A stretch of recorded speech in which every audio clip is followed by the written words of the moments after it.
আজকে আমাদের সব গাছের সবজি তোলা হয়েছে। সিম, বিনস, মূলো শাক, পালং শাক।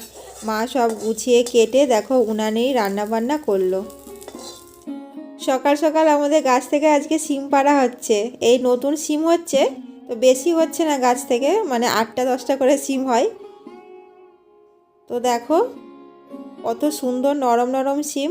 আর নিচে আর নেই, এবার উপরে মই দিয়ে উঠতে হবে। হ্যাঁ হ্যাঁ ধরতেছি, যাও দুয়ার দে ধর, দুয়ার দে ধর। হ্যাঁ হ্যাঁ চলো, এইটুখানি ছাদে মনে লাগতে পারবো তো।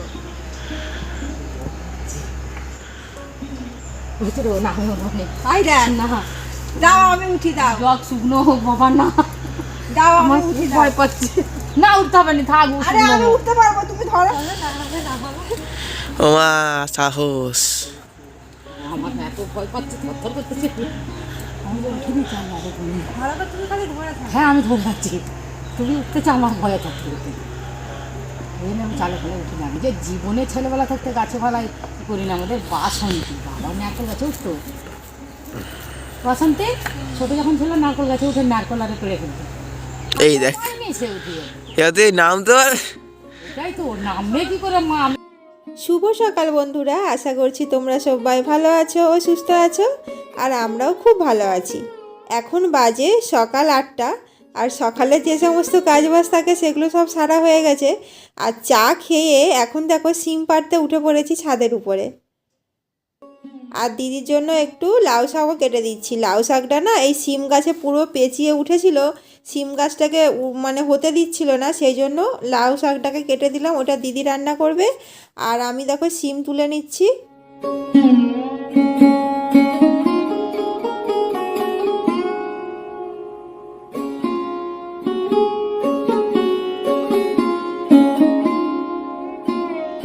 দেখো লাউ শাকটা কত নরম। লাউ শাকটা আজকে দিদি নিয়ে যাচ্ছে, আর দিদিকে একটু সিম দিয়ে দিয়েছি। আর আমাদের এই সিমগুলো রেখে দিয়েছি, তো আমাদের কম লোক হয়ে যাবে, দিদিদেরও কম লোক। আমাদের গাছের লাউ শাক মানে 4-5 দিন আমাদের রান্না হয়ে গেছে, সেই জন্য আজকে আর আমাদের জন্য কাটলাম না। এখন দেখো বিনস তুলে নিচ্ছি। বিনসও নতুনই হচ্ছে, এই সবে নতুন হচ্ছে। এখন ওই 8টা 10টা করে হয়, আমাদের যেহেতু কম লোক হয়ে যায়। তো সিম দিয়ে বিনস দিয়ে আজকে রান্না করব। আর এইগুলো জানো তো বেশি মোটা হবে না, এগুলো এইরকম সরু সরুই হবে।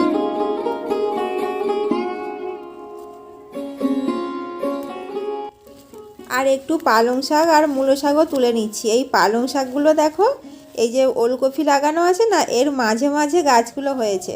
তো এই জায়গাটা আমরা আগে পালং শাকই ছড়িয়েছিলাম, মানে পালং শাক প্রচুর হয়েছিল। সে একবার খুব জোরে বৃষ্টি হলো না, মানে 2-3 দিন, তার জন্য মানে সব গাছ মরে গেছিলো। তো 2-1টা যে হয়েছে সেইগুলোই অত সুন্দর হয়েছে। আর দেখো গাছে একটা বেগুন হয়ে আছে, তো সব বেগুন তুলে নিয়েছিলাম, এই একটাই আছে।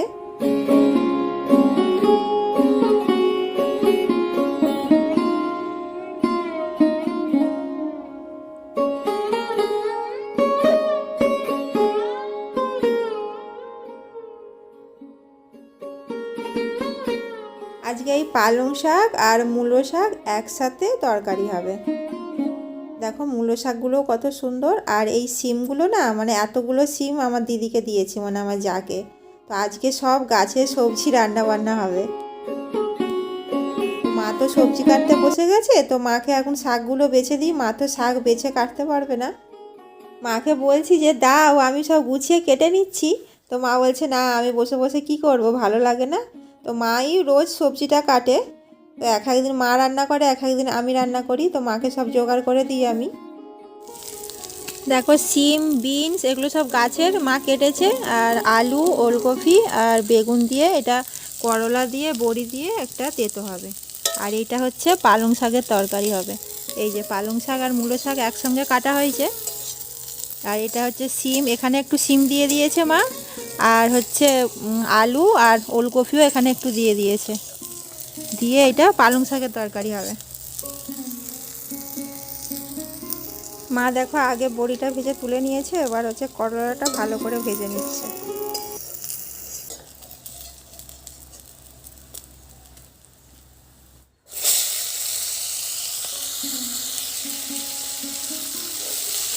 শিম করলা তেতো করার জন্য মা ফোড়নে রাঁধুনি আর পাঁচফোড়ন ফোড়ন দিয়ে শিম আর বিনসে দেখো ভালো করে ভেজে নিয়ে ওলকপি আর আলুটা একসঙ্গে দিয়ে দিল, দিয়ে একটু নেড়ে তারপরে মাঝখানে দিয়ে দিয়েছিল হলুদ, এখন দিল হচ্ছে আদা বাটা।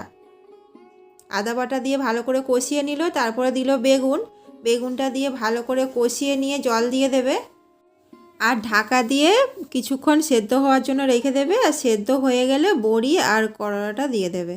এখন দেখো সব সবজি সেদ্ধ হয়ে গেছে, সেই জন্য করলা আর বড়িটা দিয়ে দিয়েছে। আর এখন দিল হচ্ছে সর্ষে বাটা। তরকারিটা ফুটে গেলেই নামিয়ে নেবে। মায়ের তরকারি নামাতে না খুব অসুবিধা হয়, সেই জন্য আমাকে বললো বৌমা একটু তরকারিটা নামিয়ে দাও। তো দেখো আমি তরকারিটা নামিয়ে দিলাম।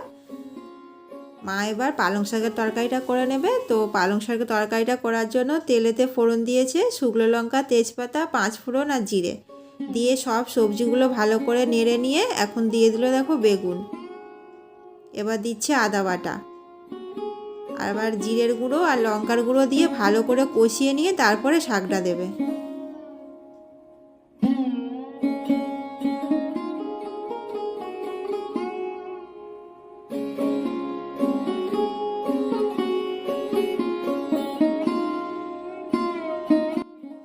সব সবজি সেদ্ধ হয়ে গেছে, ঢাকনাটা খুলে দেখো এখন দিয়ে দিলে হচ্ছে সর্ষে বাটা আর এর সাথে বড়িটাও দিয়ে দেবে। দিয়ে তরকারিটা একটু শুকিয়ে গেলে নামিয়ে নেবে। আর আজকে আমাদের আর কিছু হবে না রান্না, জানো তো, কালকের মাছের তরকারি আছে। মায়ের রান্না পুরো কমপ্লিট। তো রান্নাঘরটা ভালো করে গুছিয়ে নিই, আর মা স্নান করে নিলেই মাকে ভাত দিয়ে দেবো। দেখো মা স্নান করে নিয়েছে আর কালকের মাছের তরকারি ছিল, আর মাকে ভাতটাও দিয়ে দিলাম। তো চলো আজকের ভিডিওটা এই পর্যন্তই, সবাই ভালো থেকো।